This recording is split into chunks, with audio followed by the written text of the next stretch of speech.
Hello viewers, నేను Rohan. Welcome to social post. చాలామందికి అబ్రాడ్లో చదువుకోవాలని ఒక డ్రీమ్ ఉంటుంది. అలా అబ్రాడ్లో చదువుకోవాలనే డ్రీమ్ ఉన్న ప్రతి స్టూడెంట్ ఈ పాడ్కాస్ట్ని చివరి వరకు చూడండి.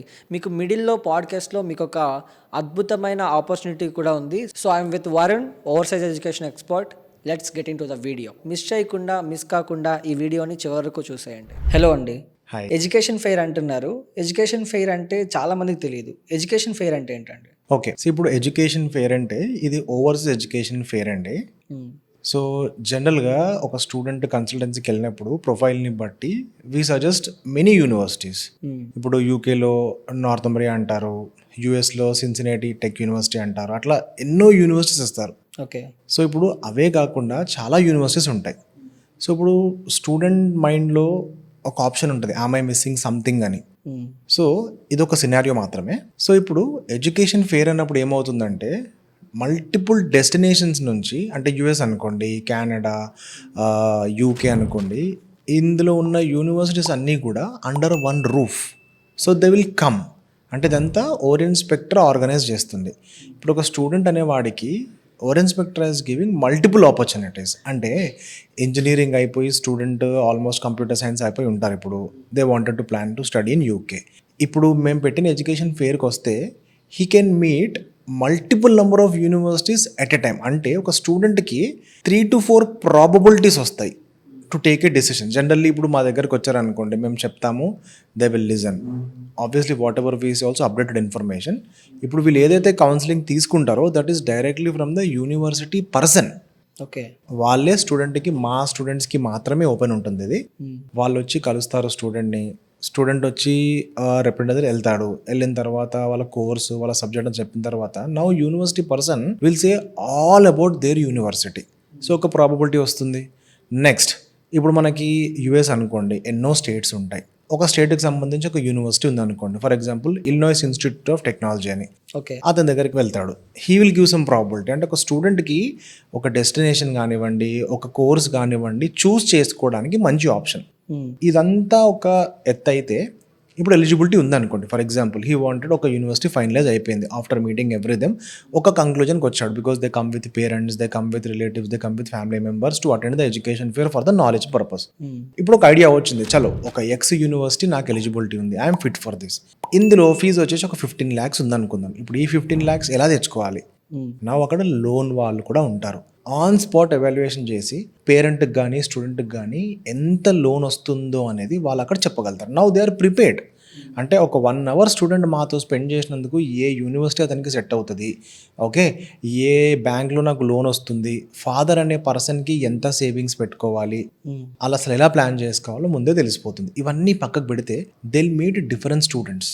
ఇప్పుడు ఫర్ ఎగ్జాంపుల్ ఆల్మోస్ట్ ఒక 1000 to 2000 స్టూడెంట్స్ వస్తారండి. ఒకటే యూనివర్సిటీకి ప్రాబబిలిటీకి ఒక 20 members వెళ్ళి కూర్చొని మాట్లాడుతూ ఉంటారు. Now they will become friends over there. అంటే అక్కడ ల్యాండ్ అయ్యే ముందే they are forming a group here. Okay. So అదొక అడ్వాంటేజ్ అన్నట్టు. సో ఇప్పుడు పేరెంట్స్ ఒక 3 families వచ్చాయనుకోండి, now they will become friends. వాళ్ళు కలిసి అక్కడ యూనివర్సిటీ కలుస్తారు. కలిసిన తర్వాత they will go to the bank people. Now till after they come out of the hotel they will discuss. So అట్లాగా. అండ్ మన సర్వీసెస్ కూడా అలాగే ఉంటాయి. మేజర్ ఈజ్ ఆఫ్ రెఫరెన్సెస్ మనదంతా కూడా. సో ఈ పరంగా మనకి ఎడ్యుకేషన్ ఫెయిర్ని యూజ్ చేసుకోవచ్చు. ఓకే. అంటే ఎవరెవరు రావచ్చు ఎడ్యుకేషన్ ఫెయిర్కి? అంటే ఏ బ్యాక్గ్రౌండ్ ఉన్న వాళ్ళు రావచ్చు? Any background is actually allowed. Engineering కానీ బ్యాచిలర్స్ కానీ, irrespective of domain, irrespective of department, everybody is eligible to travel abroad and do their masters or bachelors. Okay. So bachelors complete అయిన వాళ్ళు, complete అయిపోయే వాళ్ళు, working professionals ఉంటారు. Like for example టీసీఎస్లో, విప్రోలో or any MNCs 2 years నుంచి work చేస్తూ ఉంటారు. Now they want to upgrade. Instead of investing the same money and time in India, if they invest the same time and money abroad, real టైంలో మనకి education ఉంటుంది. And వాళ్ళు ఎట్లాగో part time చేసుకుంటారు కాబట్టి, అంటే అర్నింగ్ మైండ్ సెట్ ఉంటుంది working ప్రొఫెషనల్స్కి. సడన్గా డబ్బులు ఆపేయండి అంటే వాళ్ళకి అవ్వదు. So they will go there with the knowledge what they have acquired, upgrade their skills through a masters, and వాళ్ళు పార్ట్ టైం జాబ్ చేస్తూ they will continue their legacy of earning. Okay. So working professionals కానివ్వండి, yet to pass their bachelors, pass out candidates, అంటే 21 years to 33 years student ఉన్న వాళ్ళు ఎవరైనా రావచ్చు. Okay. They can go to the abroad for their masters. So ఒక student అక్కడికి వచ్చాడు, అతని డౌట్స్ అన్నీ క్లియర్ అవుతాయి, అండ్ ఇదంతా ఫ్రీగా జరుగుతుందా బ్రో? ఇదంతా ఫ్రీగా జరుగుతుంది. ఎందుకంటే ఈ ఫ్రీ అనే వర్డ్ కన్నా ముందు I want to tell you, మనది ఒక లైసెన్స్డ్ లీగల్ కన్సల్టెన్సీ అండి. మనం ఒక స్టూడెంట్ దగ్గర ఒక రూపాయి కూడా ఛార్జ్ చేయము. ఓ ఎందుకంటే we are tied up with all the universities, you name it, we have it. So student అనే పర్సన్కి మనం ఒకసారి వచ్చిన తర్వాత we give a facility to interact with the universities, it all with free of cost. And apart from this కొన్ని universities కానీ కొన్ని కంట్రీస్కి IELTS ట్రైనింగ్ అవసరం, ఇంగ్లీష్ యాప్టిట్యూడ్ టెస్ట్ అంటారు. సో ఇది కూడా మనం ఫ్రీగా ఇవ్వడం జరుగుతుంది. దీంతోపాటు ఇప్పుడు జర్మన్ లాంగ్వేజ్, అంటే ఇప్పుడు జర్మనీ వెళ్ళే వాళ్ళకి జర్మన్ లాంగ్వేజ్ ఉంటే సేఫ్ అని మేము అనుకొని బిఫోర్ ది ల్యాండ్ దేర్ వాళ్ళకు ఒక్కసారి ఆఫర్ వచ్చిన తర్వాత, వాళ్ళకి అడ్మిట్ లెటర్ వచ్చిన తర్వాత we're only starting a batch in India. A1 level German language నేర్పిస్తాము. Because once they go to Germany they want to try, అంటే పార్ట్ టైం జాబ్స్ చూస్తున్నారు. One of the requirement German language వస్తే బాగుంటుంది అన్న ఆప్షన్ని వాళ్ళు మైనస్ అవ్వకుండా the student should fulfil everything. కాబట్టి ఈ జర్మన్ లాంగ్వేజ్ కూడా మేము నేర్పిస్తున్నాం free of cost. This only for our registered candidates. Okay. So this the facility we are giving to students. అంటే A నుంచి Z వరకు ఎంత స్పేస్ ఉందో Z తర్వాత వచ్చే స్పేస్ని కూడా మేము స్టూడెంట్కి ఇస్తున్నాం ఓకే. ఫెసిలిటీస్ ద్వారా. సో ఎవరైతే రిజిస్ట్రేషన్ చేసుకున్నారో వాళ్ళకి మాత్రమే ఇది వాళ్ళకి మాత్రమే రిజిస్ట్రేషన్ చేసి ఎడ్యుకేషన్ ఫేర్ అటెండ్ అయిన వాళ్ళకి మాత్రమే అక్కడ కూపన్స్ ఇస్తాం మేము. That coupon acts as a free IELTS for them. Okay. అట్లా మన ఇండియా నుంచి వెళ్ళే స్టూడెంట్స్ ఇక్కడ స్టడీస్ కంప్లీట్ చేసుకుని అక్కడ ఎవరైతే చదవాలనుకున్న వాళ్ళు ఎక్కువ అయిపోయారు. అక్కడున్న వాళ్ళు అది మినీ ఇండియా లాగా క్రియేట్ అయిపోయిందని ఒక రూమర్ క్రియేట్ చేస్తున్నారు. ఇది నిజంగా అలాగే ఉందా? అక్కడ అంతమంది వెళ్తున్నారా? ఇంతమంది వెళ్తే ప్రాబ్లం రాదా? సో ఇప్పుడు మినీ ఇండియా అన్న వర్డ్ది నేను మీకు చెప్తాను. ఇప్పుడు US అనుకుందామండి ఫర్ ఎగ్జాంపుల్. స్టూడెంట్కి ఒక ఎలిజిబిలిటీ క్రైటీరియా ఉంటుంది. ఇప్పుడు for example we have some consultancy in Hyderabad, genuine మాలాగనే.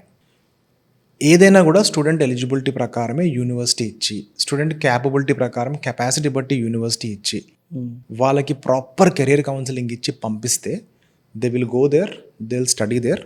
అవసరానికి తగ్గట్టు పార్ట్ టైం జాబ్ చేసుకొని ఎడ్యుకేషన్ అయిన తర్వాత ఫుల్ టైం జాబ్ చేసుకొని సెటిల్ అవ్వడం, ఇది యాక్చువల్ రూల్. కానీ ఈ మార్కెట్ అనేది మానిటరీ బెనిఫిట్స్ లేకుంటే వేరే ఇతర బెనిఫిట్స్ వల్ల ఏమైపోయిందంటే మెనీ పీపుల్, అంటే ఓన్లీ మనీ పరంగా ఆలోచించే కన్సల్టెంట్స్ ఎవరైతే ఉన్నారో వాళ్ళు ఏం చేస్తారంటే స్టూడెంట్కి ఇనెలిజిబుల్ అంటే what I mean to says అసలు అర్హత లేని వాళ్ళని కూడా పంపించడం వల్ల ఏమైపోతుందంటే అక్కడ వెళ్ళి స్టూడెంట్స్ ఎడ్యుకేషన్ కన్నా పార్ట్ టైం జాబ్ కోసమే ఎక్కువ వెళ్తున్నట్టు అయిపోయింది అక్కడ. దానివల్ల ఏమైపోయిందంటే రిఫరల్ బేస్ ఎక్కువ అయిపోయింది. ఓకే. రిఫరెన్స్ అనే 2 టైప్స్ ఇచ్చొచ్చండి. ఒకటి ఎడ్యుకేషన్ రిఫరెన్స్, ఇంకోటి నువ్వు వచ్చారా నేను చూసుకుంటాను ఇక్కడ పార్ట్ టైం ఉంది. సో ఇట్లాంటి కేసెస్ ఎక్కువ అవడం వల్ల ఇప్పుడు డొనాల్డ్ ట్రంప్ గారు ఏం చేశారంటే ఇదంతా కూడా కంట్రోల్ చేయడానికి చాలా లిమిటేషన్స్ పెట్టారు. సో నౌ ఇప్పుడు మీరు అన్నారా మినీ ఇండియా అని చెప్పేసి, పీపుల్ ఎలా మినీ ఇండియా అనే కాన్సెప్ట్ ఎందుకు వచ్చిందంటే మీ కాలేజ్ ఎక్కడో టెక్సాస్లో ఉంటుంది కానీ మీరు వెళ్ళి న్యూయార్క్లో ఉంటారు. అలా ఉండకూడదు. అక్కడంతా ఫామ్స్ అయిపోతాయి. ఫామ్ అవ్వడం వల్ల ఏమవుతుందంటే ఇప్పుడు మినీ ఇండియా అని మీరే అన్నారు, అంటే మినిమం ఐడియా ఉండి కూడా మీరు మినీ ఇండియా అన్నారు. అది ఎందుకంటే అట్లా ఫామ్ అయిపోతున్నారు. మీరు వెళ్ళిన పని కరెక్ట్గా చేసుకొని చదువుకొని మంచిగా జాబ్ తెచ్చుకొని సెటిల్ అవుతే it would be like very normal life. And ఇంకొకటి నెక్స్ట్ పాయింట్, ఇప్పుడు రావద్దు అని అన్నారు. ఎగ్జాక్ట్లీ.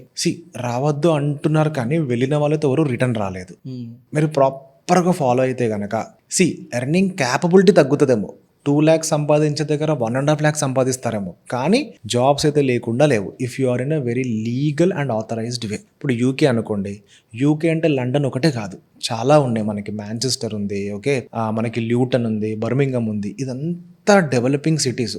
ఇక్కడికి ఎవరు వెళ్ళట్లే, అంతా లండన్లో పోగయ్యారు అనుకోండి, ఆబ్వియస్లీ మనకి స్కేర్సిటీ వస్తుంది. సో స్టూడెంట్ ఇక్కడ నుంచి లండన్ వెళ్తున్నప్పుడు లండన్ నుంచి లూటన్ వెళ్ళడానికి కంఫర్ట్ జోన్ నుంచి బయటకు రావాలి. సో అట్లా మనము ఎక్స్పాండ్ చేసుకుంటూ వెళ్తేనే we have a very good life. So వెళ్ళొచ్చు, గుడ్ ఆపర్చునిటీ. ఇంకా యూఎస్కి అయితే ఇంకా బెటర్ ఆపర్చునిటీ ఇప్పుడు, ఎందుకంటే people are worried and this the time where you can invest on your education, get a good university admit, settle there. By that you complete your masters, things would be sorted. యూకి కూడా same అలాగే part time జాబ్ని మనసులో పెట్టుకొని వెళ్ళొద్దు. Part time జాబ్ని మీ అవసరాలకి తగ్గట్టు డబ్బు సంపాదించుకునే అవసరం లాగానే వాడుకోండి. ఎడ్యుకేషన్కి ప్రియారిటీ ఇవ్వండి. UK will give you better opportunities. So ఇదంతా విన్న తర్వాత ఒక ఎడ్యుకేషన్ ఫేర్కి వస్తే ఇన్ని బెనిఫిట్స్ ఉన్నాయని ఒక స్టూడెంట్ రావాలనుకునే వాళ్ళు ఎలా రిజిస్టర్ చేసుకోవాలండి? ఓకే, మనకి most of the students total అంటే Hyderabad in and around 100-120 kilometers radius నుంచి వస్తారు. సో వాళ్ళు డైరెక్ట్ వాకిన్ అయిపోవచ్చు. తాజ్ దక్కన్ 7th February రోజు morning 10 o'clock to evening 5 o'clock direct walking కూడా అవ్వచ్చు. బట్ మీ ప్రొఫైల్ని ముందే డిస్కస్ చేసి ఒక ప్లాన్డ్గా రావాలి అంటే కిందిస్తున్న నంబర్కి కాల్ చేయండి, లేకపోతే స్కానర్ని స్కాన్ చేస్తే ఒక ఫామ్ వస్తుంది, అందులో మీ నేమ్ మొబైల్ నెంబర్ ఫిల్ చేస్తే మా టీం కాంటాక్ట్ చేసి బేసిక్ ఎవాల్యుయేషన్ చేసి మీకు రిజిస్టర్ చేసేస్తారు. Okay, thank you so much. Thank you.